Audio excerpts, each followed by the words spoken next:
Show of support at the southern border today as Texas Governor Greg Abbott hosted 13 other GOP governors to show what the Lone Star State is doing to put an end to the surge of migrants. Among those attending was Indiana Governor Holcomb.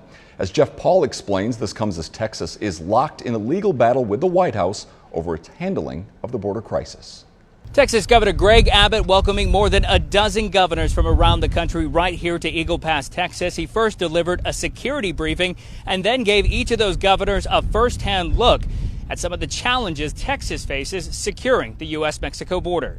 Among the out-of-state governors who attended, Arkansas Governor Sarah Huckabee Sanders, as well as Georgia Governor Brian Kemp and New Hampshire Governor Chris Sununu. Their trip was really twofold. Part of it was to physically see the situation up close. They toured the Shelby Park area where Governor Abbott has not only deployed an increasing amount of Texas National Guard soldiers, but he's putting up more barriers and more razor wire. He's also limiting the federal government's access to the park to process any migrants who cross into the U.S. But because the Biden administration believes those very actions are unconstitutional, there's now an ongoing legal showdown between the White House and Governor Abbott. So many of these governors, like Tennessee's Bill Lee, were also there to show their support. These governors are here together today to do our job, which is the job that the federal government has failed to do, and that is to protect this country.